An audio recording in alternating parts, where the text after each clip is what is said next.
wanted me to swim around in water, he'd have given me fins. Yeah, you sure are gussed up. Where you going? I'm going shopping for our Thanksgiving victuals. I hear your beau's coming to eat with us. I ain't got no beau.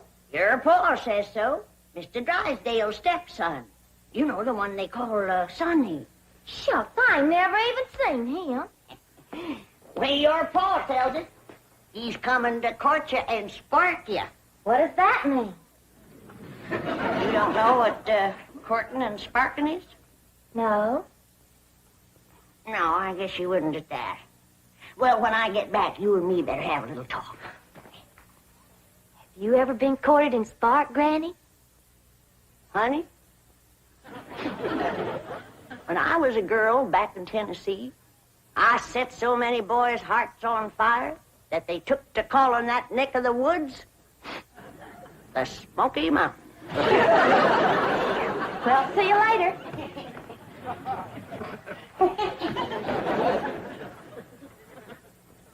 Daisy, you old heartbreaker.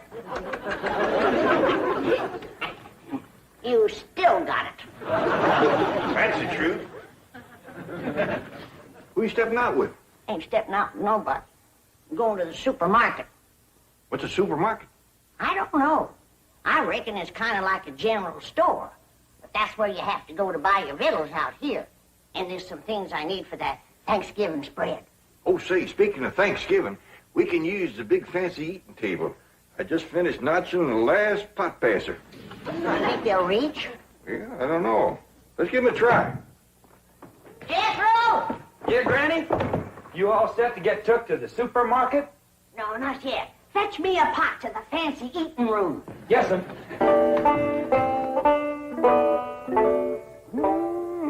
That sure is a mighty fine eating table.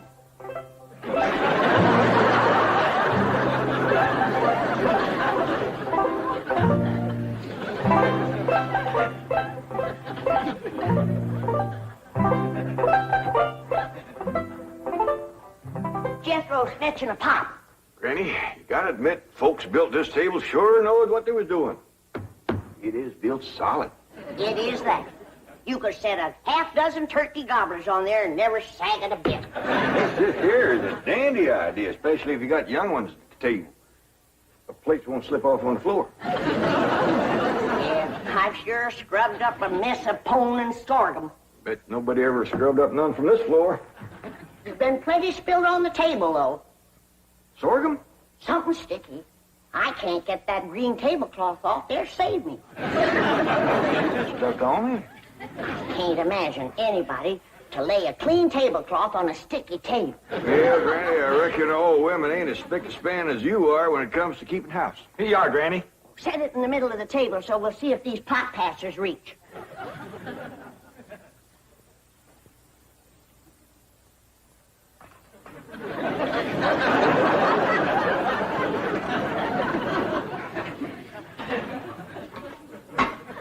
Yeah, I reckon that'll do the trick, all right. Ted, maybe you better whittle some sharp points on a few of them, and we can spear the meat and pass it. Good idea, Granny. I'll do that. How do you reckon the folks that lived here before us passed things? Well, they probably had a big family and passed from hand to hand. That reminds me, we're having 5 for our Thanksgiving meal. Yeah, you already told me. Company coming? Extra special company. Ellie's beau. Has Ellie got a beau? She sure has. Mr. Drysdale's stepboy, Sonny. Him and Ellie ain't never seen each other yet. Sonny and his ma just come in from Boston. But Mr. Drysdale says his boy will be just happy to come a-courting Ellie. I won't. I have never submitted to a blind date before, and I refuse to do it now. Sonny, dear, do it justice once for your daddy. He's If not my daddy. He's your husband. All right, then. Do it for stepdaddy. It seems to mean a great deal to him. Mother, I'm the most popular man on the campuses of 3 universities. Vassar, Wellesley, and Smith. To those girls, I'm an idol, to be worshipped. I can't just date anyone. Sonny, dear, it might be fun to date someone new. Someone young, lovely, and charming. For her, yes. How do I know what she'll look like? No, I can't. I can't. It might cause too much of a trauma, Mama. But your stepdaddy says she's very attractive. And it seems that she's the daughter of his wealthiest depositor, whom he wishes very much to please. Mother, what kind of a man have you married? He's selling me for a rich man's gold. It's sordid! Oh, it is sordid! It is sordid! No, my precious baby. I know it was wrong of me to marry a common bank president, but I wanted you to have everything, and all I could give you was the heritage of a fine old family. But it takes money, too, darling. Money, I hate that word. Makes the rich the social equal of us. Oh, no, dear. It could never do that. I wish you had read the thesis I wrote on economics last week. Money and why it is not important. You know, for a boy who's been going to college for 17 years, you haven't learned much. Milburn, you must not throw it up to Sonny that he keeps going to college. He's trying to find himself. Don't take my advice. Don't look. Come on, dear. Let Sonny get dressed for his date. I'll draw him a nice hot bath. Try not to drown. Daddy? Just a moment, Daddy. You called me Daddy. You've never done that before. Well, don't ever do it again. I refuse to date a strange girl just to benefit your economic situation. Well, I've got news for you, Sonny. My economic situation and your economic situation have a very definite relationship. Money doesn't interest me. Who steals my purse steals trash. Well, you will have a date with Ellie Mae Clampett, and you'll be nice to her, or I'll cut off every penny of your trash. Milburn, did I hear you say that it's the Clampett girl you're asking Sonny to date? That's right. But, my dear, I haven't finished the genealogical check of their family tree. We don't know that Ellie Mae is socially acceptable for Sonny. Good heavens. Now, you listen to me, Sonny. Jed Clampett is thrilled at the prospect of his daughter having a date with you. A city boy, educated, refined. To him, you're a knight in shining armor, a handsome Prince Charming. He thinks you're the greatest thing that could ever happen to his daughter. Mr. Clampett sounds like a very intelligent man. No, dear. I've heard the most disturbing reports about the Clampetts. I understand they're no better than peasants. Good heavens, a date with a girl like that is unthinkable. Now, Margaret, I hesitate to assert my authority.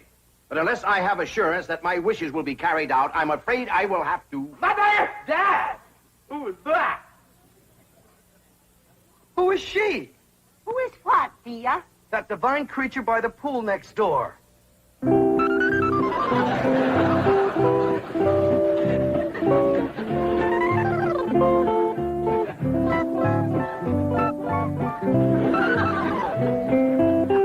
That's the Clampett girl, Ellie Mae.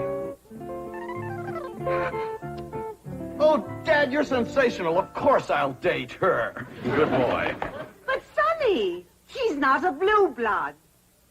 The color may not be right, Mother, but I sure dig that crazy container. Wow.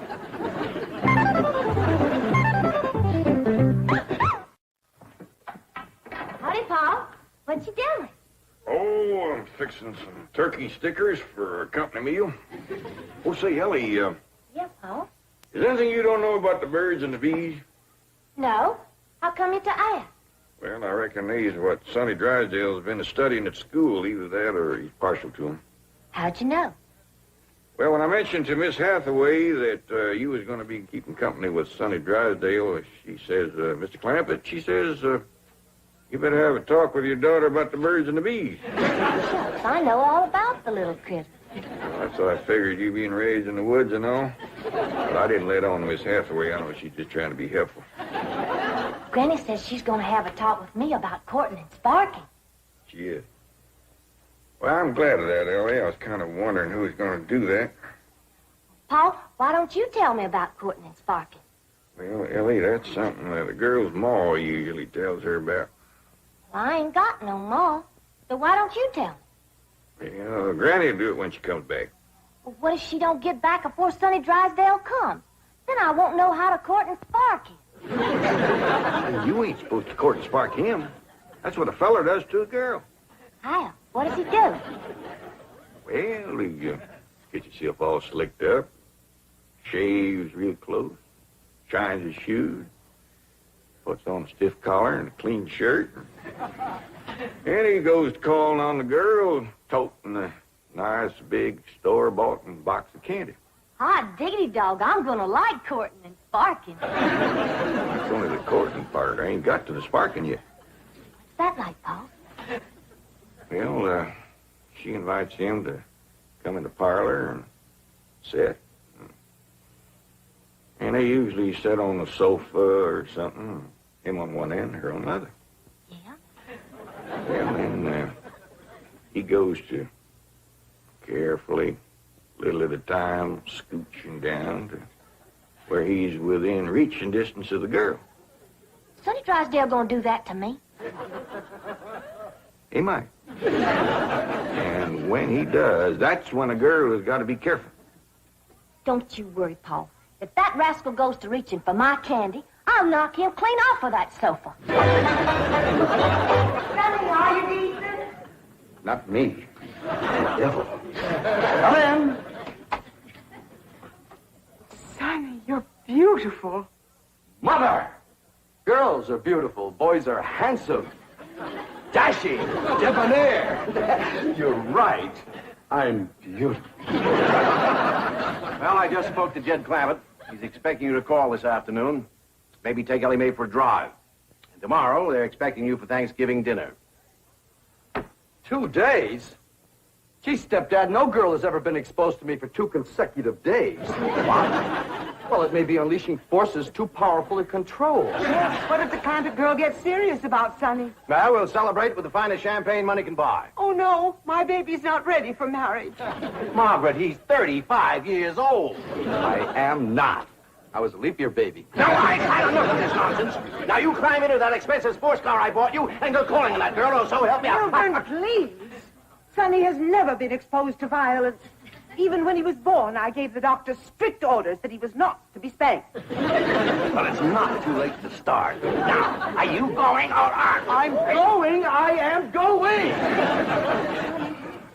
You want me to go along? No, my dear.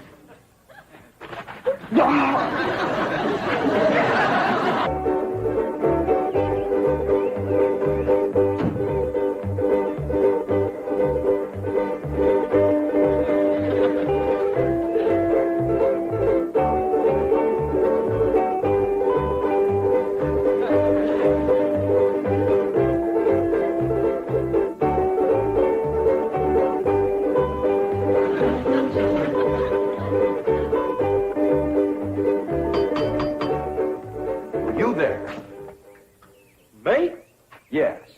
You. Does that weird-looking vehicle belong to you? No, sir. Can you move it? I reckon so. Please do. It completely spoils the effect of my imported 190. What should I do with it? Oh, I don't care. Just get it out of sight. Hide it somewhere. Yes, sir. Sonny Drysdale to see Miss Clampett. Oh, come in, come in.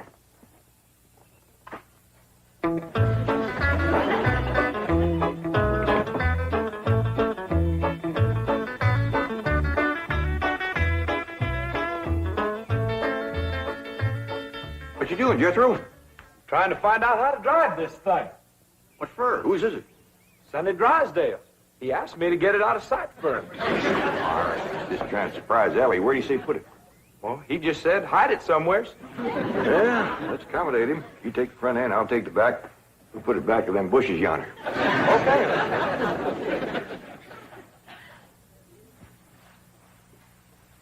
Is he toting a box of candy, Granny? He sure is, honey, all tied up with ribbon.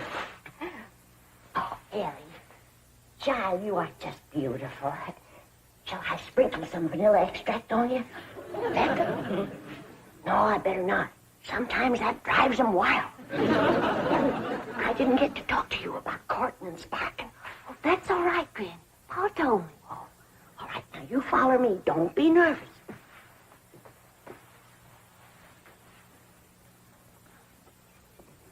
Here she is, Mr. Drysdale.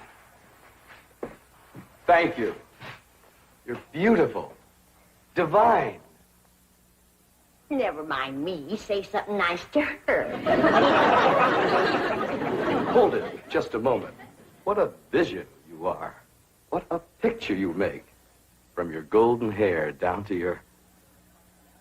Is that for me? Yes, it is. Bet you I can guess what it is. Try.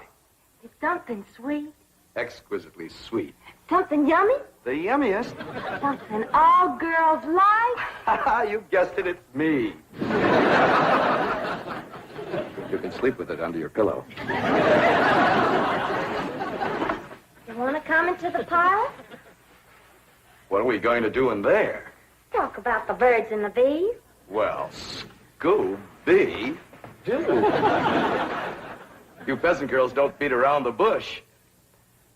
Miss Clampett, my lips long to taste your lovely hand. Hey, why did you throw him? That rascal was fixing to bite me. Roost it to him.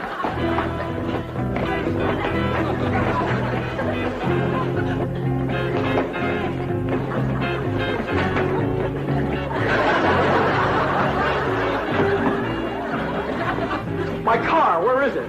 Oh, it did good, ain't it? Ain't nobody can find where we put it. Big oaf, I'll destroy you.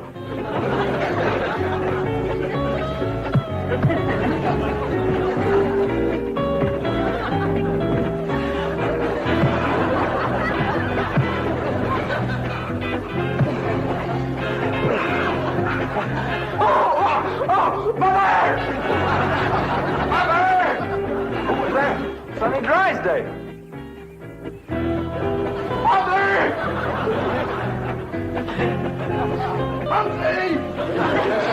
Mean critter, Jed. Yeah, Pa, he bites. I did him a favor, and he commenced to hitting me.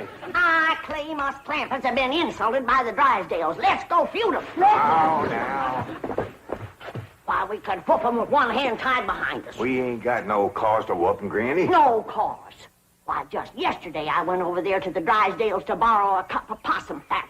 And that butler fella that lives over there, he says to me, you wouldn't pull my leg, would you? And I said, well, one good turn deserves another. Stick it up here and I'll give it a yank. And do you know that he slammed the door right in my face? Let's go. Now, hold on. Now, we're all going to calm down. Go next door, talk to Mr. Drysdale. We'll straighten this whole thing out. Come on. There. Mother's baby is going to be all right. Was it just a dreadful experience, darling? Dreadful. Margaret, Sonny, Clampetts are here. They followed me.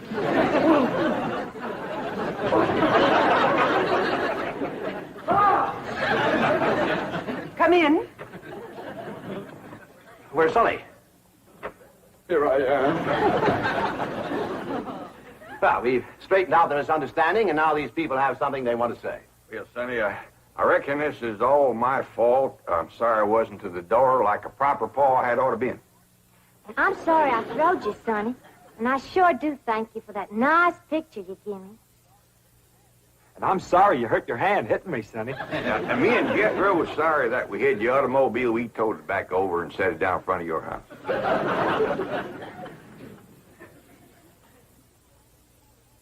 Well, I can't think of nothing I'm sorry for. But we sure would be proud to have you all come and take Thanksgiving victuals with us. Sonny and I wouldn't think. Of passing up an invitation like that. We'll be there, all of us. Let us say grace. We sure have got a lot to be thankful for, Lord. We got good health, good neighbors, good food. Jethro's going to school. Ellie's got a feller. I guess everything is just about fine. We sure do thank you. Amen. Amen. Amen. Well, Jethro, hand out the pot passers and the meat stabbers. Let's get at it.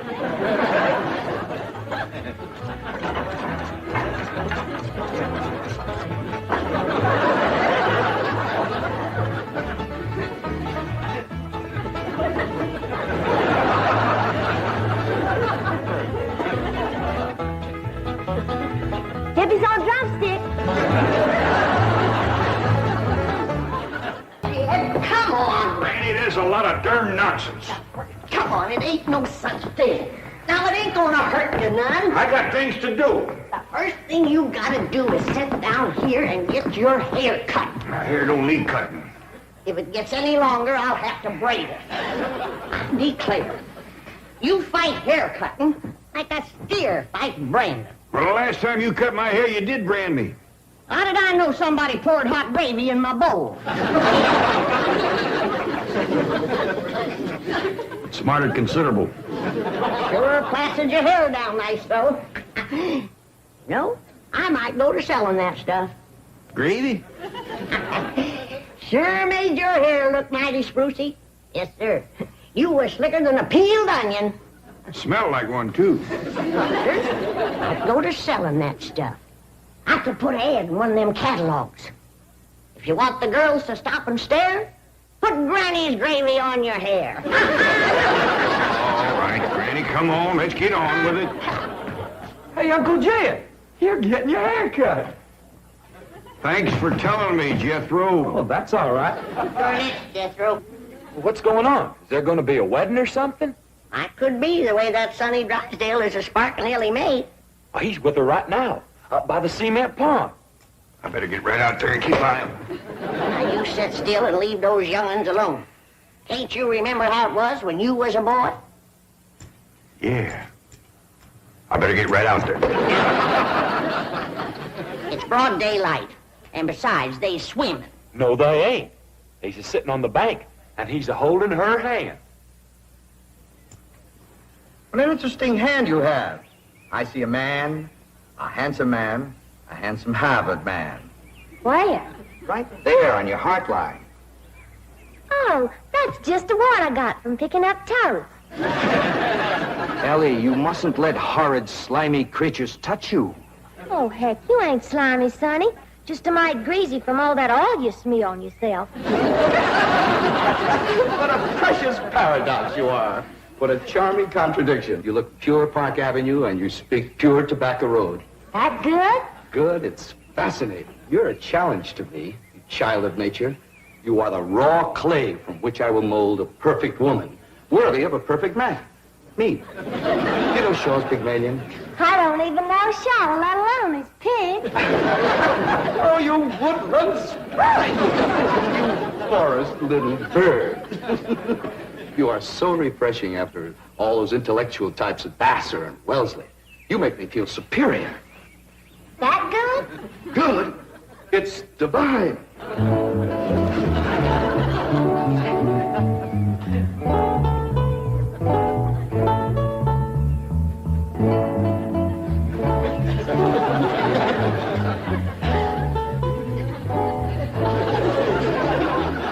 I am Caesar.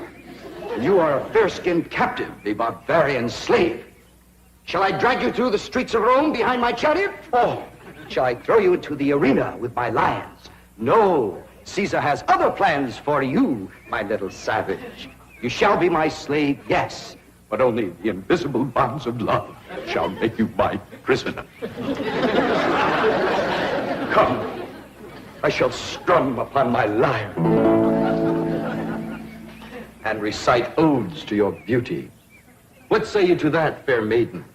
How speak you now to mighty Caesar? I declare, Sonny, you're more fun than a bucket of tadpoles. I declare you're wiggling worse than a worm in a bait bucket. You want your daughter to be an old maid? Of course not. Next year she'll be too old to get a husband. She's almost 18. You're not old. Sure is. She done waited too long, Uncle Jed. Why, no boy wants to marry up with a middle-aged woman. Ellie Mae can get herself a husband anytime she wants to. Why, she's the purtiest and... Now, don't get your old feathers riled up, you old rooster, you. Ellie Mae will be all right if you just leave her alone. Well, I ain't sure Sonny Drysdale's good enough for her. He's considerable older than she is. Well, don't worry about that, Uncle Jed. His family lives a heap longer than most folks. Yeah? Yeah. Sonny told me that there's been a member of his family a-living in Boston since 1632. Well, that rascal's over 300 years old. He was a greening you. Yeah, you sure swallowed a whopper. No, ma'am. Sonny's honest. Why, he's so honest, he has to have somebody do his lying for him. Do his lying for him? Yes, sir. Why, I heard him call through the hedge to Ellie. He says, I'm coming over to serenade you, and I'm gonna bring my liar. Come, fair maiden, and I shall sing of your golden tresses, and your azure eyes, and your skin of alabaster, and your other charms that set me aflame. You mean you really burn it? Yes, dear one, and only you can put out the fire. Okay.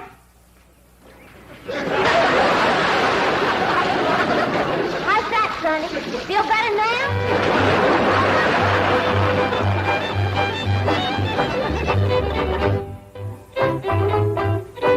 All right, Jethro, you're next. Oh, hi, Ellie Mae. Where's Sonny? Well, he run home to his mama. You didn't throw him down and hurt him again, did you? Don't you know, Pa? He caught fire, so I wetted him down in the pond. Sound like you done the right thing. How'd you catch fire? He said it was my charms that set him to burning. What charms was you toting? Well, just my sack of crawdad bones and my buckeye. We never heard of crawdad bones and a buckeye starting a blaze. What happened to your rabbit's foot? I didn't have it. There you are. You can expect trouble when you ain't toting a rabbit's foot. You know what my teacher over at Pot School said about toting a rabbit's foot? What? She said it's a superstitious invocation contradicted by scientific knowledge. It's always nice to know you ain't been doing something foolish. Don't you worry none, Ellie. You go jump into a purty dress, and I'll walk you up a love charm that I guarantee'll bring Sonny Drysdale back. Yes, I am, Mother. I'm going back. Sonny, darling, you're delirious. Here, bring some of this penicillin. I'll send for an ambulance. Mother, I am perfectly all right. Of course you are, precious.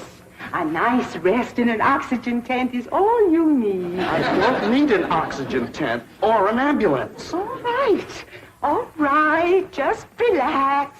And Mumsy will call the police. Police? But of course.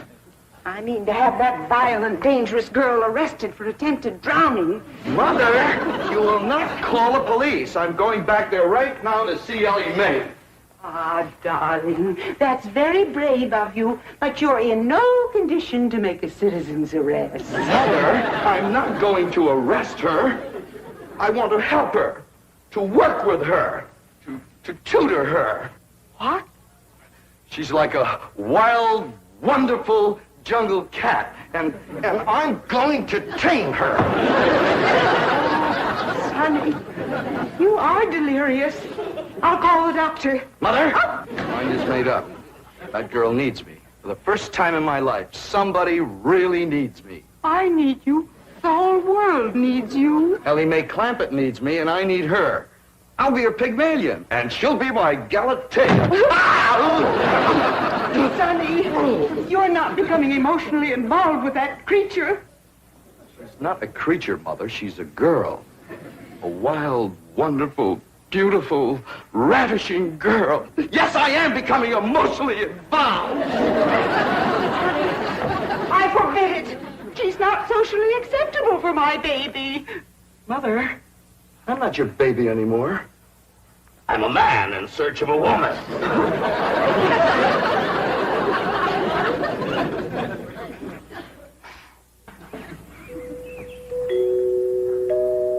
There goes that music again.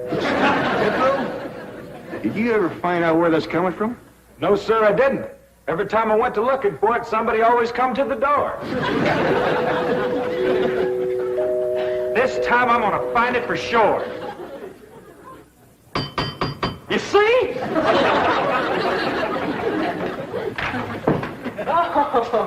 Bonjour, Jethro. Oh, howdy, Miss Hathaway. No. When I say bonjour, Jethro, you say bonjour, Mademoiselle Jane. Now say it. Bonjour, Mademoiselle Jane. Bonjour, Mademoiselle Jane. That's very good. Except for the mwah. Must be soft. Mwah. What? No. Watch my lips closely. Mwah. Try that. What? Try it again. Wah! That's closer. Try again. Wah! Once more. Wah! Close in on her, Jethro. Oh, Mr. Clampett, I was attempting to teach Jethro to articulate the Gallic diphthong. No matter what fancy name you call it, he ain't very good at it. You'll learn. But now to the purpose of my visit. Is Sonny Drysdale here? No, but he will be. Granny's out in the kitchen whomping up a love charm for Ellie to give to him. She said it'll bring him on the run.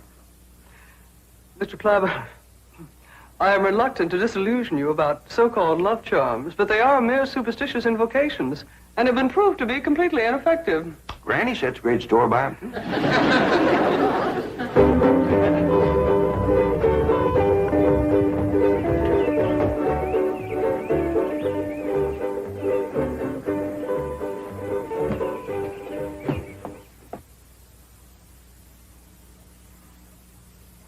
Here you are, Ellie. One guaranteed love charm. Guard it with your life. What's in it, Granny? Oh, I dasn't tell you. Leastways, not just yet. But I'll give you the secret before I go on to my reward like my granny done to me. I'll guard it too, Granny. Granny? Granny, Mr. Clampett tells me that you've conjured up some sort of love charm for Ellie Mae. Right here it is. Made out of all secret stuff. That is ludicrous, irrational, sophomoric, and pure hokum. You didn't even guess one ingredient. No, Granny. Don't you come spying. I'm telling you for the good of the country. If the secret of this love charm ever got out, I shiver to think what might happen. I wouldn't want it on my conscience. Hear me now, mongrel. Neither sleep, nor snow, nor vicious beast shall keep me from the side of my beloved. Here I come, ready or not. So, you still think it won't work, huh? That is correct. All right, Ellie. Open up the pouch, mate. Now, when I drop this starching powder in it, quick close it, press it to your heart, and say, darling, darling, my true love, come a-swooping like a dove. Darling, darling, my true love, come a-swooping like a dove. This is Ellie! Ellie! I have flown to your side in spite of all danger. What fate, what power have I to thank for giving wings to my feet? That little old charm maker, me.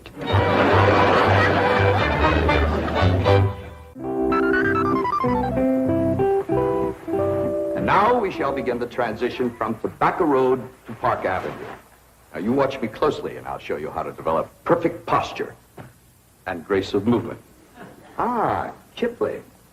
Well, do you like Kipling? I don't know. I ain't never kippled. Oh, you are a challenge, you ravishing rustic, you child of nature. Now here, you try it. There we are. Now walk. Go. You'll have to try that again. Now sit down. Now watch me. We walk as though upon a cloud, and we glide with lissom grace. And as we walk, we always keep a smile upon our face. What's he doing? Out there is something called Kipling. He's trying to burn it to Ellie. This is how you sit in a chair, smoothly and gracefully. There ain't no chair where he's a-sitting. I know. What do you reckon's wrong with that rascal? Appears to me he's about 2 bricks shy of a load. Turn old Duke loose so we can go in there and protect Ellie. Now we'll practice diction and intonation at the same time. How now, brown cow? How now, brown cow? What's he talking about? He thinks old Duke is a cow. You best fetch your granny. Appears to me she's thrown too strong a charm on that boy.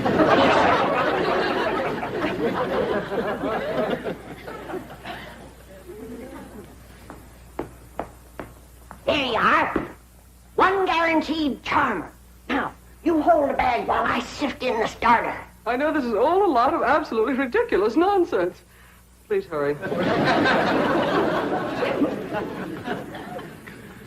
Darling, darling, my true love, come a-swooping like a dove. I better open this door before he busts it in. Miss Jane! Here he is. Granny's love charm is too strong. Don't fight it. It's bigger than both of us. Circled on me. Granny, come quick. The love charm you throwed on Sonny Drysdale was too strong for him. Thank you, Granny. How now, brown cow? How now, brown cow? How now, brown cow? How now, brown cow? How's it going, Uncle Jed? Bad. Now he's got Ellie believing old Duke is a cow. Break the charm, Granny? I reckon so. I'll sprinkle him with some let-go powder. While you're at it, will you sprinkle some on Miss Jane? She's shutting off the blood to my arm. How now, brown cow? Secret powder white as snow. Make the charm of love let go.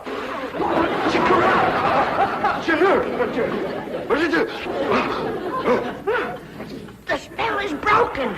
Now, please, everybody listen to me. I must have complete quiet and concentration if I am to transform this bucolic beauty into a sophisticated debutante. Now, I have studied drama at Yale, Harvard, Princeton, and Dartmouth, and I am probably the only living man who can accomplish this difficult cultural metamorphosis in the brief time available. Now, everybody please go while I transfuse into this simple, untutored mind the charm, the polish, the splendor that is Sonny Drysdale.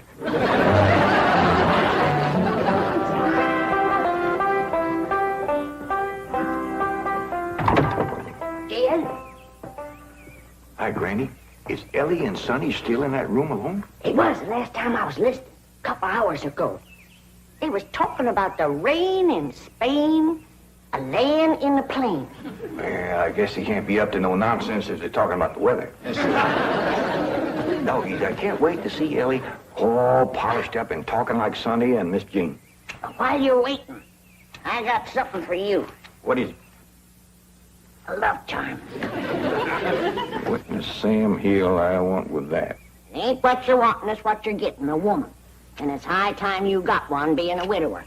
Besides, the moon is right. That's why this stuff is working so high-fired powerful. So here. Well, I ain't interested in none of these la-di-da Beverly Hills women, so here. Well, they're interested in you, so here. Who said? Jethro says. Jethro don't know nothing, so here. I reckon Jethro ought to know what's going on in his own school. Besides, I saw her making sheep's eyes at you, so here. You caught who making sheep's eyes at me? Mrs. Millicent Schuyler Potts, that's who. Oh, now. You did? Educate a woman like that? Jethro says she asks for you every day. Oh, what she want with an old mountain goat like me? If I was to put a little starting powder in there, and you was to say the magic words, no woman could resist you. I don't hold with stuff like this. You're scared, ain't you? Oh, I ain't scared. Then go ahead. I double dog dare you. Real. Open the pouch-a-mite. Now, Well, this is just a lot of doggone nonsense. close it tight, clamp it to your heart, and say the words.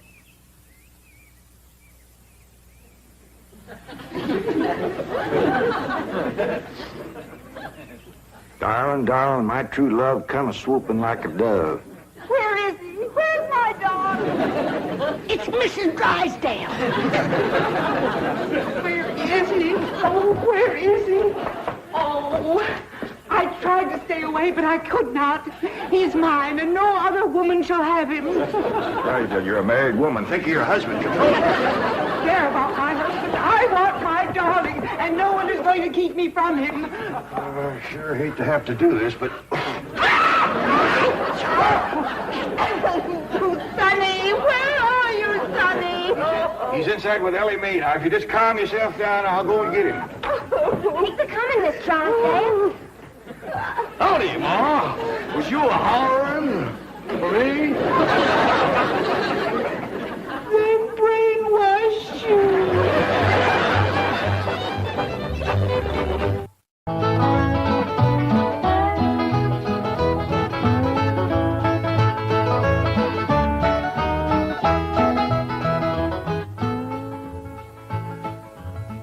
Oh, hi there, Granny. What you looking at? I'm looking at these pictures that Mr. Drysdale took of Sonny and Ellie. Oh, yeah. He's right good, ain't they? Dandy. Jed, I reckon we'll be having a wedding around here pretty soon. How'd you know? Sonny's giving Ellie a ring this morning. I couldn't get to sleep last night, and I heard them talking down by the door. All the way from your bedroom? Well, my window was open. That's still a powerful long ways to hear. Now I could climb out into a tree and shinny down a ways. You heard Sonny asking Ellie to get engaged? Plain as day. Sonny said, Ellie, you going to be home in the morning? And Ellie said, yes. And Sonny said, I'll give you a ring at 10 o'clock. Yeah, doggies. Was pretty near straight up for 10 right now. Hello? Oh, good morning, son.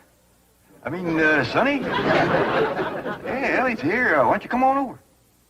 Oh, you want to talk to her on the telephone? Well, just a minute. Can't give a girl no ring on the telephone. Telephone, Ellie! Okay, Pop. I'll get it up here. Granny, you hadn't ought to be listening. Well, it's a lot easier than shinning down a tree in the dark. I told him a nightgown. I sent a bunch of these back home to Cousin Pearl. What for? Yeah, you know how she was always bragging about her daughter, Jeffreen, going to beat Ellie Mae to the altar? Yeah. I sure would like to see the look on Pearl's face when she sees this.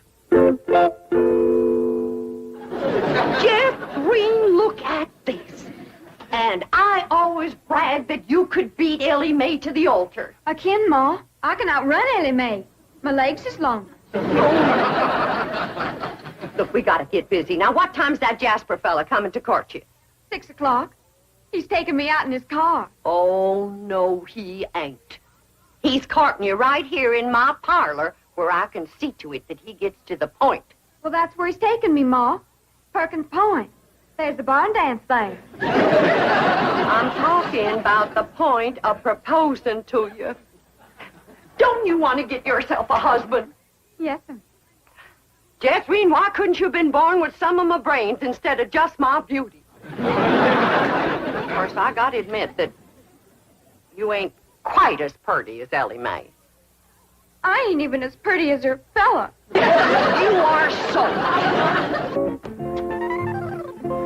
You got something to show us, Ellie Mae? Yeah, hold out your hand. Let us take a look. Face clean, Pa. I washed him with soap. No ring? No, Granny, I washed him all the way up to here. Sonny Drysdale didn't give you no engagement ring? Shucks, no, Pa. Why would he want to do that? He's gonna take me driving. That's bad. Out driving in broad daylight ain't no way to get engaged. What are you talking about? I proposed to your daughter out driving. In a horse and buggy, that's a heap different. Besides, that old mare of yours knew right where she was going. That way you could turn your attention on Rose Ellen. That's the truth. But out driving in an automobile in city traffic, with all them cars trying to hit you, by the time you turn your head to say, will you, somebody has. There's no two ways about it. That child is going to need help to trap that Sonny Drysdale. Ellie Mae don't need to trap no man to get him. Every man that ever got get was get that way. Not me. We just happened to stop under a shady elm tree, and I proposed to your daughter on the spur of the moment. That spur of the moment of yours took us 6 months scheming and planning. Why, we even trained that old mare of yours to stop under that shady old elm tree. Well, Any trapping will have to be up to you, Granny. I wouldn't know what to do except I held a shotgun on Sonny. Well, I'll study on it. Them city fellers might be different.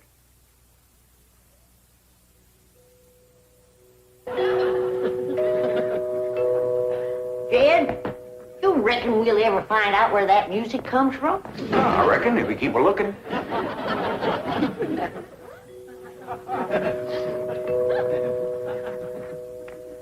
You're wasting your time looking for that there music. I've looked for it a dozen times, and before you can find it, somebody will come a-rapping at the door. See? Told you. Oh, hi, Sonny. Greetings, all. Ellie Mae ready? She sure is. She's been ready since she's been 14. I beg your pardon? Oh, Ellie Mae, Sonny's here. What we want to know is, are you ready? Well, I sure hope you young folks have a dandy drive. Oh, we shall. I plan to take Ellie on a socially significant drive through Brentwood and Bel Air to show her some of our depressed areas. Howdy, Sonny. Ellie Mae! You look positively divine. So do you, Sonny. I know. Don't you bite me. Ellie Mae, a kiss on the hand is a very proper greeting. Oh. Come on, everybody. Kiss Sonny's hand. Please, never mind. We're on our way. Well, have a nice drive, y'all. Yep. And if you pass under a shady elm tree, it won't hurt none to stop for a spell. There they go. Quick, Jethro, start up the truck while I get the reticule. Where you going? To follow them. Now, hold on, you two. You can't follow Sonny. He'll see you. They won't know who we are. We'll be wearing dark glasses. He'll think we're a couple of Beverly Hills movie stars out for a drive. Come on off that truck. Come on.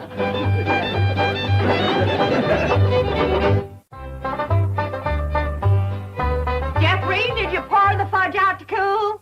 Yeah, Ma, but I'm afraid it ain't gonna get hard. Well, if it don't, you and Jasper can eat it with spoons, and I'll tell him I made it. You done dressing? Yeah, Ma. Well, come on in here and let me see how you look.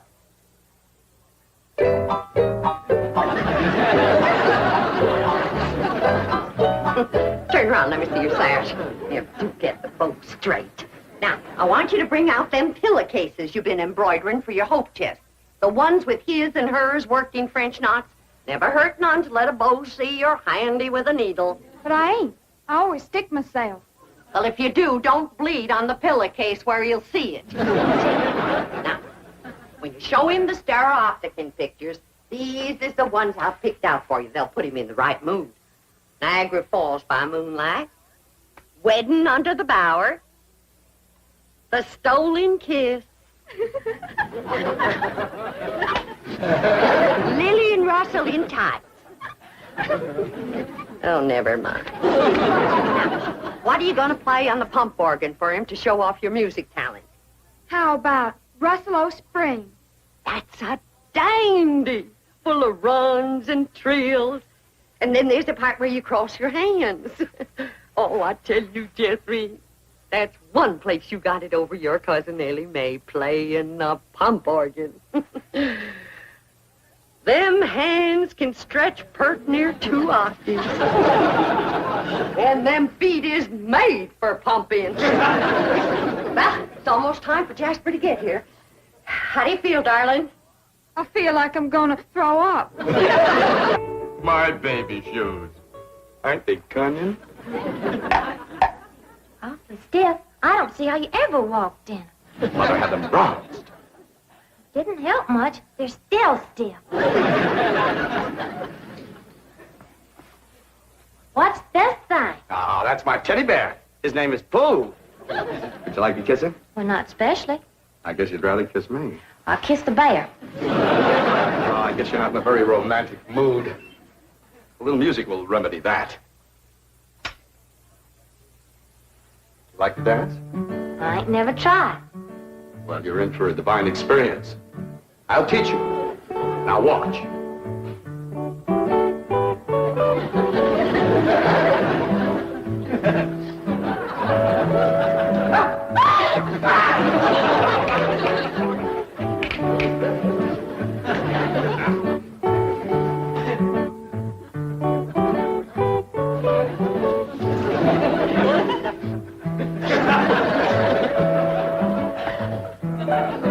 How do I look? Like something's a-hurting you. Maybe some rose thorns are sticking your gum. Enough of these preliminaries. Come here, my dear. Are you frightened? No, and I ought to be. Yes, you're in great danger. How come? You're in a man's room alone. No, I ain't. You're here. You are not playing the game. Still feeling sick to your stomach, darling? Yeah, Ma. Well, I went down to the cellar and I drawed off some homemade elderberry wine. Ain't nothing in the world better for settling a queasy stomach.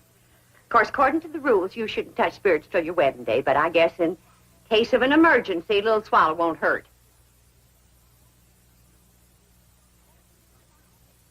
I know it's a mite bitter tasting, but try and force a little down. It make you feel better. Now, just a little more, Jeffrey. Do it for your ma. Jasper will be here any minute now.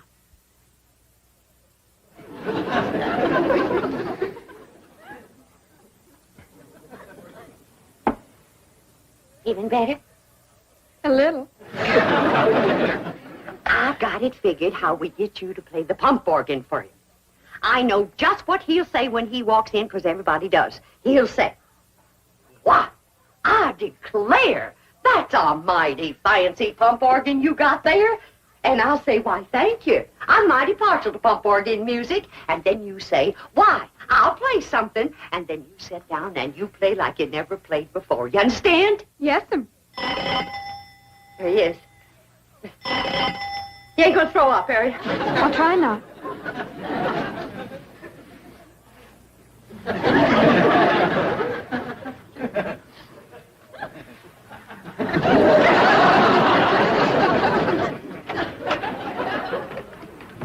Evening, Miss Bodine.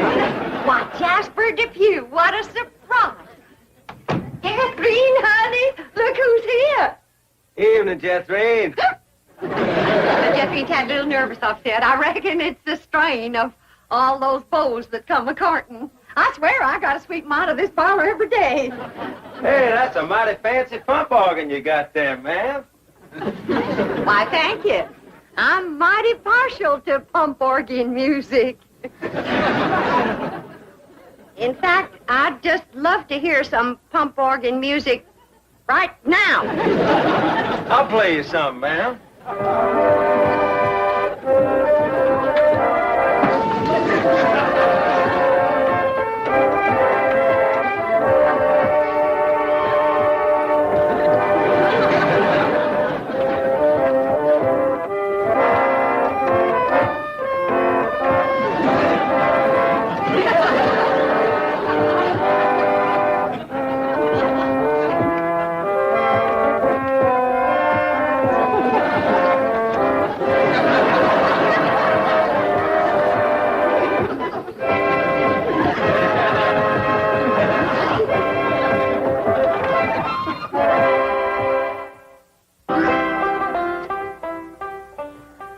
Jed, it's plumb past dark and Sonny and Ellie ain't home yet. Where could they be? What are they doing? Are they engaged? Why don't we hear something? Oh, that poor, sweet, innocent Ellie Mae out there in the dark with a man. Jed, maybe something happened. Now maybe something. Granny, calm down. Ellie can take care of herself. I reckon you ain't nervous, huh? No, just sitting here whittling.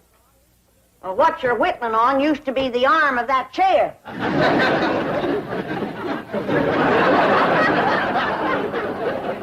Reckon I am a mite nervous at that. Now, Jed, when they do get home, you and me have got to see that Sonny don't get away without being proper engaged. Granny, maybe we's rushing things. Maybe Sonny ain't ready to get married. Jed, no man is ready to get married. You gotta get him ready. Like you get a steer ready for slaughter. Find something else to compare it to. Well, here we are. I reckon it's time to say goodnight. I sure do thank you for the nice ride, Sonny. My pleasure, Ellie Mae. I'll give you a ring in the morning. Promises, promises. Would you like to take another drive tomorrow? Sure would. Where shall we go?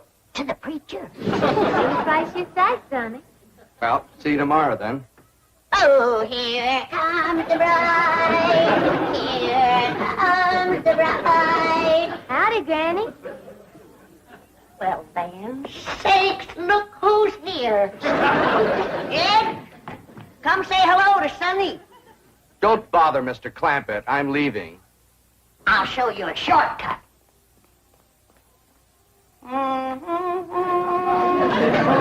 Howdy, Sonny. Good evening, Mr. Clampett. Ed, now's your time to have that talk with Sonny What talk? about Ellie Mae. I got nothing to talk to Sonny about, Ellie. Oh, that's right. I'm the one that's going to talk to Sonny. You talk to Ellie Mae.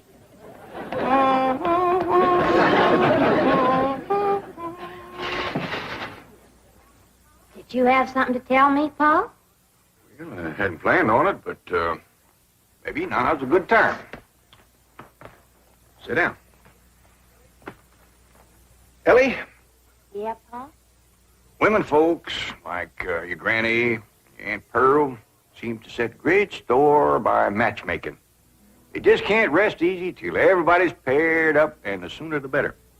Now, your granny wants you to marry up with Sonny Drysdale. Do you want me to marry up with him, Paul? Ellie Mae, there's only one thing in the world I want for you, and that's to be happy. Do you reckon I'd be happy married up to Sonny? Only if you love him. Well, how do you know if you love somebody? Well, I can't exactly explain how you know, but when it happens, you know.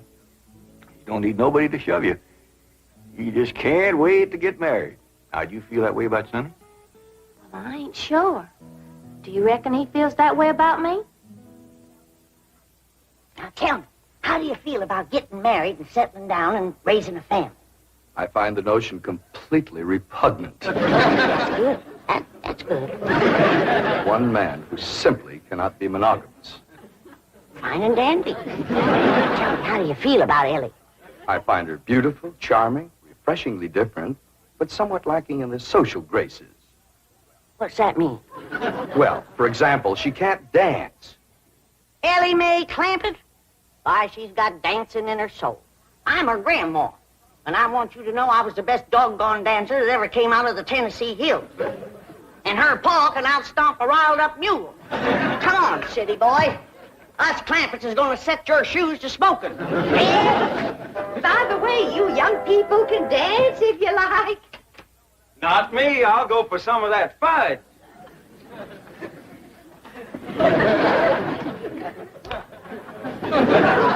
Come on, honey, let's dance.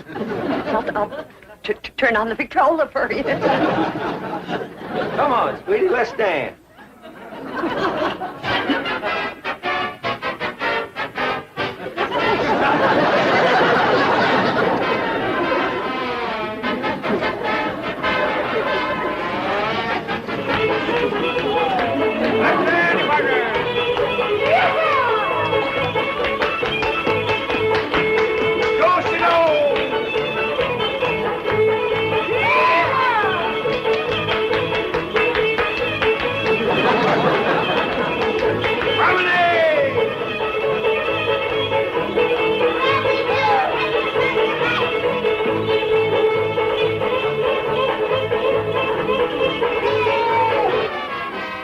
Light on her feet, ain't she? You'd never know she was moving.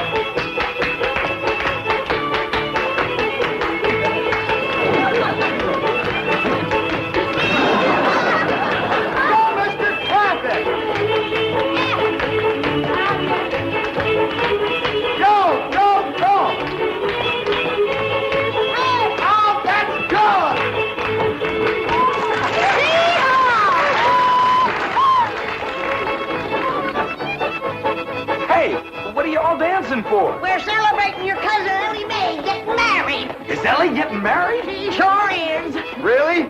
Who is she marrying? You. Me?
Starting and you'll see it all tonight. The Clampett clan is fighting mad, their honor's been besmirched. Sweet Ellie Mae's been courted, but the darling ain't been churched.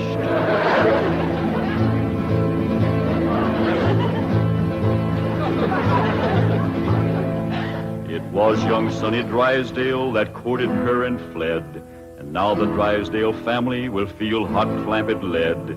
Cause stranger, you don't trifle with a hillman's daughter fair, or you will face his rifle and he'll deeply part your hair.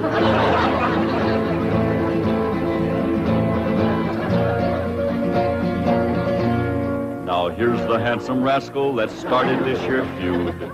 A Harvard, Yale, and Princeton man, a shifty city dude. His game was love and run away, cause that's the way he lives. But they don't allow such doings with their female relatives.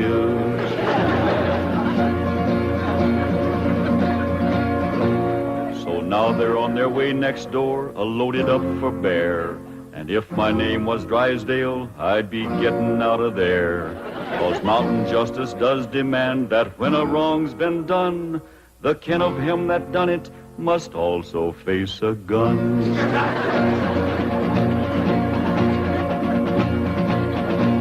Now Sonny noticed Ellie Mae beside the swimming pool, and when he seen her figure, he lost his yin for school.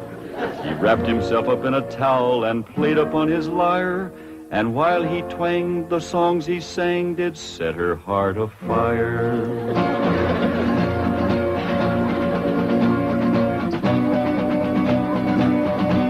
He drove his fancy auto up and took her out to Spark. And all alone, unchaperoned, he kept her after dark. He took her in the parlor and he taught her to be grand. He showed her how to walk and talk and tried to kiss her hand.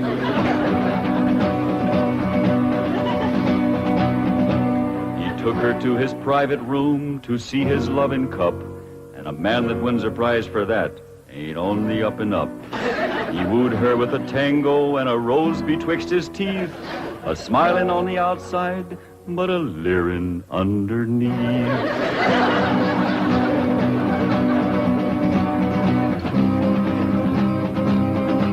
They even had a wedding dance, and he joined in the fling. He brought along his dancing shoes, but didn't bring no ring. The Clampetts was a-planning for a wedding in the Vale, but they was duped. He flew the coop and went running back to Yale.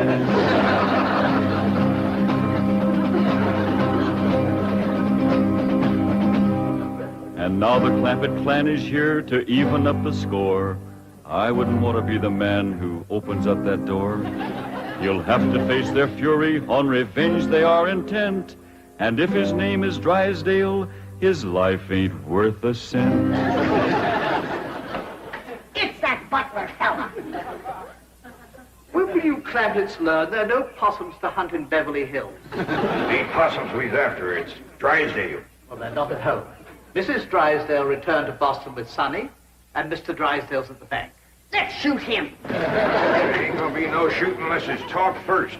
When will Mr. Drysdale be home? Not until late this evening. That's talk enough. Let's go to shooting. Oh, Granny, you can't shoot an unarmed man. That's right. I lost my head. Here. Now, when death row counts 3, we go at it. 1, 2. Now, hold on. Mr. Butler here ain't done us no wrong. He's one of their clan. I said there ain't gonna be no shooting unless it's talk first. I'll speak to Mr. Drysdale. Thank you kindly, Mr. Butler. Yes. Thank you very kindly, Mr. Butler. Why didn't you ask him to dance with you? I was ashamed of you in front of these young'uns. Is that any way to learn them feuding? Oh, it takes my family to know how to feud. Why, we drove the Botkins clean out of Napoleon, Tennessee, chased them off, burnt their shack, and shoveled their footsteps off the path. Hot diggity dog. That's what I call feuding. I'm sure proud to come from a family like yours, Granny. That's the Moses family. Too bad our blood is being thinned out, cooled off, and watered down with the Clampett blood. Now, Granny, you just simmer down to a boil. I'll see the right thing is done by my daughter. Jethro, you drive me down to the bank. Drysdale and me will have a man-to-man talk. Ain't you about a man and a half short?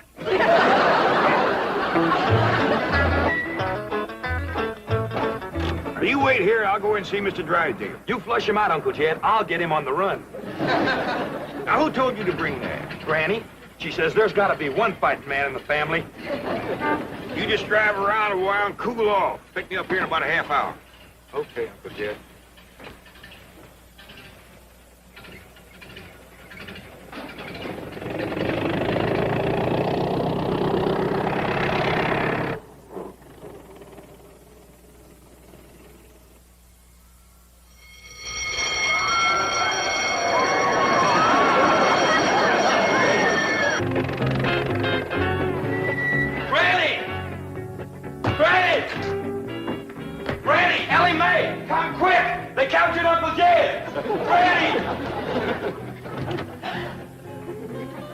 Jethro says they got Paul. Come on, Granny. Drysdale's got Uncle Jed. I dropped him off at the bank, and when I come back, they carried him off somewhere. Ambushed him, that's what it was. That Butler feller. He told them he was coming, and they laid a trap for him. What'll we do, Granny? Eye for an eye and a tooth for a tooth. They took one of ours, we'll take one of them. Where's your gun, Jethro? I give it to Uncle Jed. I reckon the Drysdale's got him. We lost the first battle. They took our leader and our best gun. But we ain't lost the feud. Come on. Jeb Stewart says, when they think they got you licked, attack!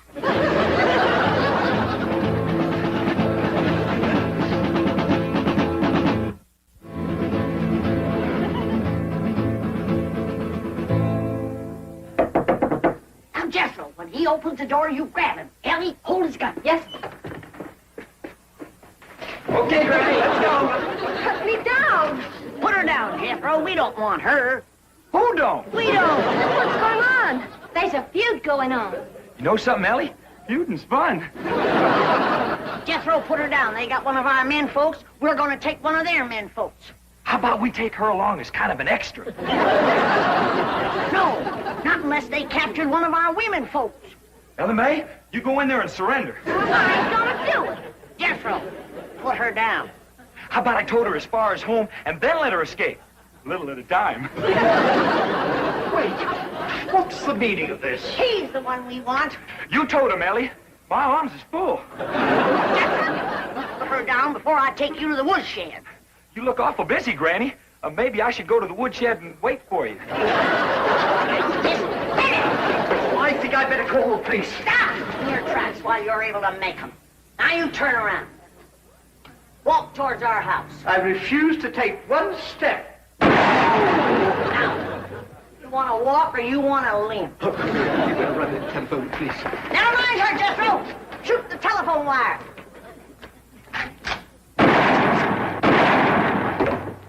There's what's having your mind on women can do to you. It took you 2 shots to get that wire. Oh, Granny, I got 2 wires.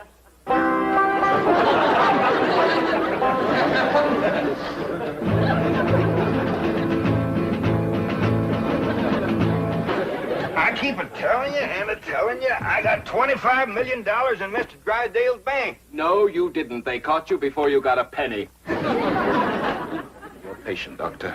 Obvious delusions of grandeur. Now, tell me, about this bank attempt, did you have any accomplices? Any what? Confederates? Oh, yeah, Granny. She's a Confederate. She's a Tennessee Moses. Tennessee Moses? That's right. Tell me, did she lead her people out of Tennessee? Sure did after they whooped the Butkins. Don't you mean the Egyptians? Well, they probably whooped the Egyptians, too, if they got in their way. Granny's folks was fighting fools. They certainly were. They defeated the best fighters Pharaoh had. I don't know about that, but they whooped the best fighters Napoleon had. Napoleon? Doctor, may I? You may not. I'm the one who uncovered this hallucination. Tell me about Napoleon. Yes.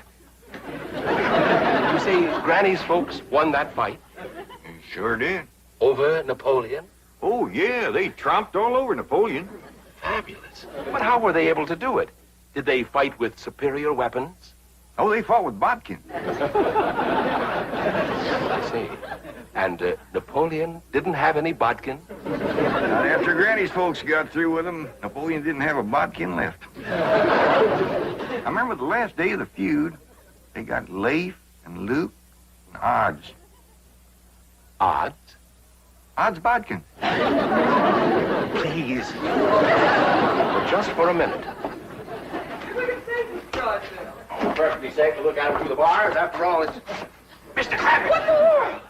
Mr. Drysdale, you sure didn't treat me very good over to your bank. My first visit, too. Let this man out of here. He's got $25 million in my bank. Open this door. Open it. Open it. Oh. Lie down, mister. Lieutenant! Lieutenant! Ellie Mae! Any sign of the enemy yet? Not yet, Granny. All clear. Sound the alarm if you see a Drysdale a-coming. I will, Granny.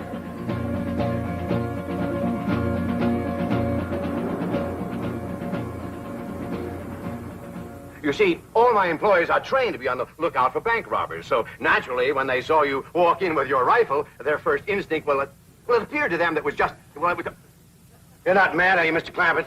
Well, no, not about the bank, but we's all right upset at Sonny for running off and jilting Ellie Mae. Sonny? Jilted Ellie Mae? Well, that's what we'd call it. He sparked her for 2 weeks running. Took her driving, dancing, held her hand, kept her out past dark. Back where we come from, that's just the same as saying, will you? Provided the girl is 12 or better. Mr. Clampett, you have my word of honor. I had no idea that Ellie Mae or any of you took Sonny seriously. Now, the moment we get to your house, I'm going to telephone Sonny in Boston. Get him on the first plane, and he'll be here tonight to propose marriage to Ellie Mae. Well, now, that sure is going to smooth Granny's ruffled feathers. She's been madder than a barefoot centipede standing on a hot rock. We'll be happy when we get there. Yes, bless her sweet little heart.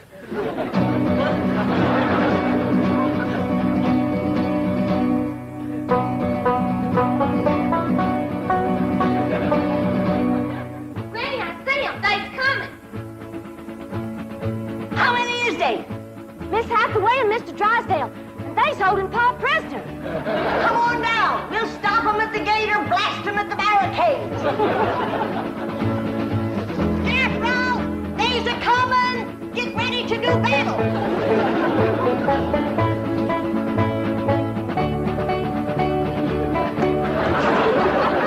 Clear your head in the presence of the stars and bars. They's getting to the gate. Take cover. Everybody inside. We'll shoot at them through the porthole.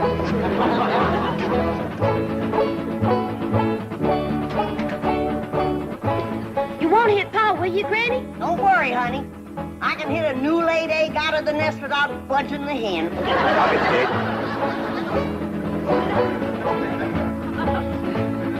Stop where you are. Stay right there. Granny, it's me, Mr. Drysdale. I'm coming in. Let's get out of here. That'll learn them Yankees who they're feuding with.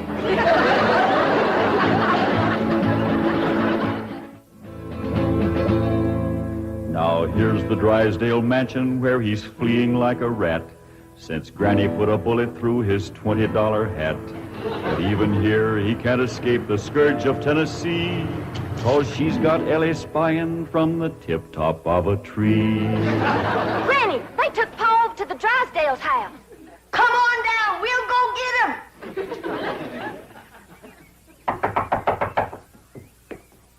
Well, I reckon we'll have to call her on the telephone. When Granny's feuding, she's sometimes hard to reason with. Reckon seeing you with that rifle kind of set her off. But that woman shot at me. Oh, Mr. Drysdale, she shot at your hat.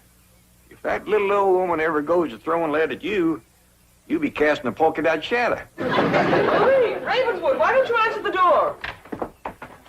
Oh, thank goodness it's you. The Clampetts came and captured Ravenswood. Captured him? Yes. And Jethro picked me up in his arms. He held me and wouldn't put me down. Why? He said he was feuding. Well, now, don't you worry, Marie. We're going to get this whole thing all straightened out. Come on, Jethro. We're going back to the Drysdale's house. Hot diggity dog. That's the part of feuding I like. We're taking you with us, Mr. Butler. And if they've harmed one hair on Jed, that one hair you got will pay the price. Oh, won't you please listen to me? Mr. Drysdale's not feuding with you. He's a peaceful man. He's never shot anything but skeets. Skeets? How many did he get? We did very well. 98 out of 100. That's better than we did with the Bodkins. Ready, Granny? Come on, young ones. We got our feuding cut out for us. That Drysdale's our shooting fool.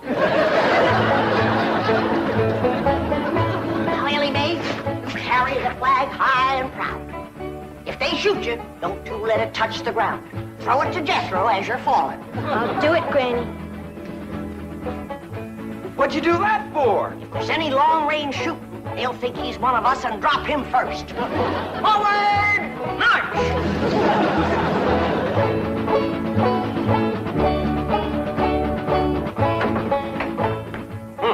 No wonder the phone wouldn't work. Marie said Jethro shot down the wires. Well, we can go next door and use the Miller's phone. Yep. Been cut with a rifle bullet. Kind of ragged, though. Jethro must have been upset. That's bad shooting to cut those little wires with a rifle? Why, when that boy puts his mind to it, he can pick a gnat off a plate of grits at 500 feet in a heavy fog. I'm the only one who can outshoot him. Except for Granny and Ellie Mae. Well, what skeet shooters you'd make. What skeet? Oh, they're clay pigeons. That's what I shoot. Clay pigeons? Oh, it's wonderful. I love it. Your wife must be a first-rate cook.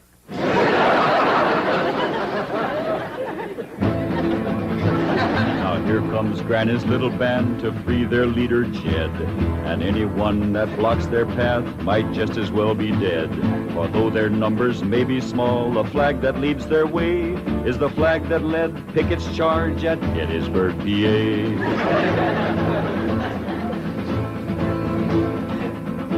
Stop for a minute. I got an idea. We'll use Mr. Butler here as a decoy, and we'll surprise him. What you mean, Granny? You knock on the door, and you yell to him inside that it's you. Then we'll rush in and we'll get Jed. And maybe somebody else, too, huh, Granny? You keep your mind on your feuding. Come on.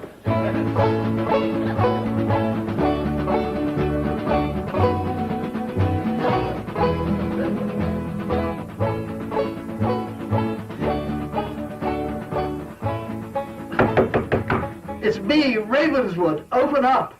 Marie, you may open it. Nothing to be afraid of. It's just Ravenswood. Step aside, decoy. Ellie, you guard him. Jethro. When they open the door, we'll rush him.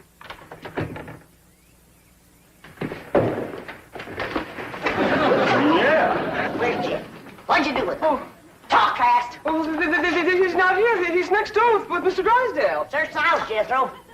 Jethro, Jethro! Yeah, Granny? Put her down. She's light as a feather. Put her down and go look for your Uncle Jed. Now go search the house. Jethro, you're unfamiliar with the place. I'll show you around. What did you do that for? A feud is a feud. Granny, here comes Pa and Mr. Drysdale. I'll pick that varmint off like I picked a bodkin off a rail fence. Hey, what in the world are you doing? Guarding a decoy, Pa. Ravenswood, you bossing Yankee, bear your head in the presence of our flag. See, our flag? My family came from Tennessee. Mine did too. Jed, I always did like this man. Why, sure, Granny, and he's going to make Sonny do the right thing by Ellie Mae. What does that mean, Pa? Going to make Sonny come back here and marry you. I don't want to marry Sonny. See, Granny, the whole doggone feud was for nothing. Not altogether, Jed. Why, we might never have known that Mr. Drysdale here was a fine gentleman from Tennessee. Tell me, ever hear of the Moses family? Hear of them? Why, my mother's family feuded with them for years. You mean your mother was a bodkin? Mr. Drysdale, don't ask me why. I just commenced a running. You heard him. Run, you yellow bodkin, I'm a Moses.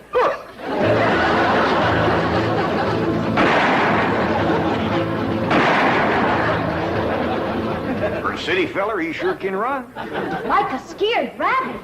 Well, let's go home. Put her down. Oh, listen, Granny. I heard you and Uncle Jed talking about what to get me for Christmas. This here will save you shopping. You can't take her home for Christmas. Now put her down. One of these days, I got to have a long talk with this boy.